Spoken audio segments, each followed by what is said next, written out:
अमृताचं बाळ हिरावलं, तिलोत्तमाचा सावलीवर थेट आरोप.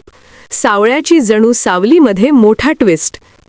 सावळ्याची जणू सावली मालिकेत नवा ट्विस्ट समोर आला असून तिलोत्तमाने सावलीवर गंभीर आरोप केल्याने कथानकाला वेगळे वळण मिळाले आहे. मात्र या ट्रॅकवर प्रेक्षकांनी नाराजी व्यक्त केली आहे.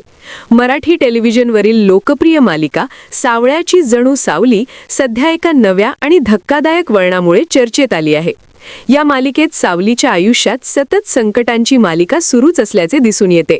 ती सत्याच्या बाजूने उभी राहत असली तरी तिच्यावर वारंवार गैरसमज निर्माण होतात आणि तिच्या जवळच्या लोकांकडूनही तिला दोष दिला जातो. आता येणाऱ्या भागांमध्ये कथानक आणखी गुंतागुंतीचे होत असल्याचे संकेत मिळत आहेत. अलीकडेच प्रदर्शित झालेल्या प्रोमोमध्ये मेहेंदळे कुटुंबातील वातावरण तणावपूर्ण झाल्याचे दिसते. अमृताच्या हातात बाळ असल्याचा भास निर्माण होतो, मात्र प्रत्यक्षात ते बाळ नसून बाहुली असल्याचे समोर येते. ही गोष्ट लक्षात येताच कुटुंबातील सदस्य चकित होतात.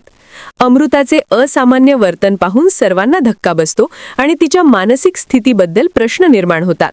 याच दरम्यान सावळी आणि तिलोत्तमा यांच्यातील संवाद कथेला वेगळे वळण देतो. सावळी सत्य उघड करण्याबद्दल बोलत असताना तिलोत्तमा तिच्यावर गंभीर आरोप करते.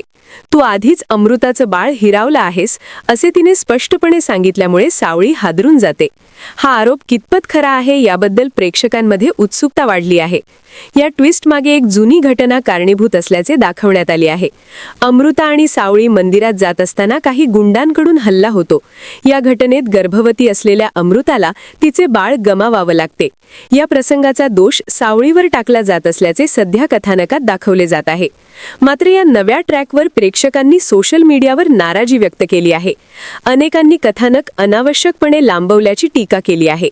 काही प्रेक्षकांनी ही मालिका आता जुनेच कथानक पुन्हा दाखवत आहे अशी प्रतिक्रिया दिली, तर काहींनी अप्पी आमची कलेक्टर मालिकेशी तुलना करत समानतेचा मुद्दा उपस्थित केला.